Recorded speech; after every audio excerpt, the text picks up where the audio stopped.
Hello friends, അസ്സലാമു അലൈക്കും. പുതിയൊരു വീഡിയോയിലേക്ക് എല്ലാവർക്കും സ്വാഗതം.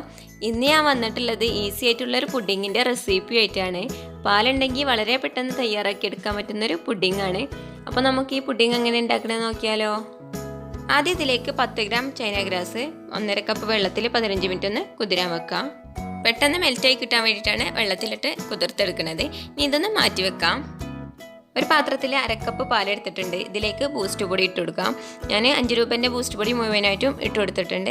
ഇനി ഇതൊട്ടും കട്ടയില്ലാതെ നല്ലോണം ഇളക്കി കൊടുക്കുക. ബൂസ്റ്റ് പൊടിയിൽ ചെറിയ ചെറിയ തരികളൊക്കെ ഉണ്ടാവുമല്ലോ, അതൊട്ടും ഇല്ലാതെ നല്ലോണം ഇളക്കി കൊടുക്കുക.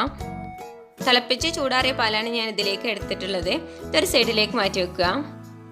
ഇനി ഒരു പാത്രത്തിലേക്ക് 1/2 ലിറ്റർ പാൽ ഒഴിച്ച് കൊടുത്തിട്ടുണ്ട്. ഇതിലേക്ക് മധുരത്തിന് ആവശ്യമായ 1 കപ്പ് പഞ്ചസാര ചേർത്ത് കൊടുക്കുക കേട്ടോ. പഞ്ചസാര ചേർത്ത് കൊടുത്തപ്പോൾ ഞാൻ വീഡിയോ ഓണാക്കാൻ മറന്നുപോയി. പഞ്ചസാരക്ക് പകരം നിങ്ങൾക്ക് മിൽക്ക് മെയ്ഡും ചേർത്ത് കൊടുക്കാം. ഇനി ഫ്ലെയിം ഓൺ ചെയ്ത് ഇതൊന്ന് നല്ലോണം തിളപ്പിച്ചെടുക്കുക. നല്ലോണം തിളച്ച് വന്നിട്ടുണ്ട്. ഇതൊരു സൈഡിലേക്ക് മാറ്റി വെക്കാം. ഇനി നേരത്തെ കുതിരാൻ വെച്ച ചൈന ഗ്രാസ് ഒന്ന് മെൽറ്റാക്കി എടുക്കണം. അതിന് വേണ്ടിയിട്ട് ഒരു പാത്രത്തിലേക്ക് മാറ്റിയിട്ടുണ്ട്. ഇതൊരു മീഡിയം ഫ്ലെയിമിലിട്ടിട്ട് നല്ലോണം മെൽറ്റാക്കി എടുക്കാം. ആദ്യം ഹൈ ഫ്ലെയിമിലിട്ടിട്ട് പിന്നെ മീഡിയം ഫ്ലെയിമിലിട്ടിട്ടൊന്ന് മെൽറ്റാക്കി എടുത്താൽ മതി. അപ്പോൾ നല്ലോണം മെൽറ്റായി വന്നിട്ടുണ്ട്. ഇനി ഫ്ലെയിം ഓഫ് ആക്കാം. ഇനി നേരത്തെ തിളപ്പിച്ച് മാറ്റി വെച്ച പാലില്ലേ, അതിലേക്ക് നേരത്തെ തയ്യാറാക്കി വെച്ച ബൂസ്റ്റിൻ്റെ മിക്സ് ഒഴിച്ചെടുത്ത് നല്ലോണം ഇളക്കി കൊടുക്കുക. ഇനി ഇതിലേക്ക് മെൽറ്റ് ചെയ്ത് വെച്ച ചൈന ഗ്രാസ് മുഴുവനായിട്ടും ഒഴിച്ചെടുത്ത് നല്ലോണം ഇളക്കി കൊടുക്കുക. ഇനി പുഡിങ് സെറ്റ് ആവാൻ വേണ്ടിയിട്ട് ഒരു പാത്രത്തിലേക്ക് മാറ്റാം. ഞാനിവിടെ കേക്ക് ടിന്നിലാണ് സെറ്റാക്കി എടുക്കുന്നത്. നിങ്ങളെ കയ്യിലുള്ള ഏത് പാത്രത്തിൽ വേണമെങ്കിലും സെറ്റ് ചെയ്തെടുക്കാം. കേക്ക് ടിന്നിൽ ഞാൻ കുറച്ച് ബട്ടറൊക്കെ തേച്ച് കൊടുത്തിട്ടുണ്ട്. പെട്ടെന്ന് ഇട്ട് കിട്ടാൻ വേണ്ടിയിട്ടാണ് ബട്ടർ തേച്ച് കൊടുത്തിട്ടുള്ളത്.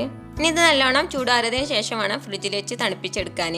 ചൂടാറിയതിന് ശേഷം 2 മണിക്കൂർ ഫ്രിഡ്ജിൽ വെച്ചിട്ട് തണുപ്പിച്ചെടുത്തിട്ടുണ്ട്. ഇതിൻ്റെ മുകളിൽ കാണാൻ ഭംഗിക്ക് വേണ്ടിയിട്ട് ചെറിയും ബദാമും പിസ്തയൊക്കെ കട്ട് ചെയ്തതും കൂടെ ഇട്ട് കൊടുത്തിട്ടുണ്ട്. ഇതൊക്കെ നിങ്ങളെ ഇഷ്ടത്തിനനുസരിച്ച് ചെയ്യാം. അപ്പോൾ ഇത്രയേ ഉള്ളൂ, ഈസി ആയിട്ടുള്ള പുഡിങ് ഇവിടെ റെഡി ആയിട്ടുണ്ട്. അപ്പോൾ നിങ്ങളെല്ലാവരും ഉണ്ടാക്കി നോക്കിയിട്ട് അഭിപ്രായങ്ങൾ കമൻറ്റ് ബോക്സിലൂടെ അറിയിക്കുക. നിങ്ങൾക്ക് എൻ്റെ റെസിപ്പി ഇഷ്ടപ്പെട്ടാൽ സബ്സ്ക്രൈബ് ചെയ്യുക, ലൈക്ക് ചെയ്യുക, നിങ്ങളെ ഫ്രണ്ട്സിനും ഫാമിലിക്കൊക്കെ ഷെയർ ചെയ്ത് കൊടുത്ത് സപ്പോർട്ട് ചെയ്യുക. ഇൻഷാ അല്ലാഹ് അടുത്ത നല്ലൊരു വീഡിയോ ആയിട്ട് വരുന്നതിലേക്കും അസ്സലാമു അലൈക്കും.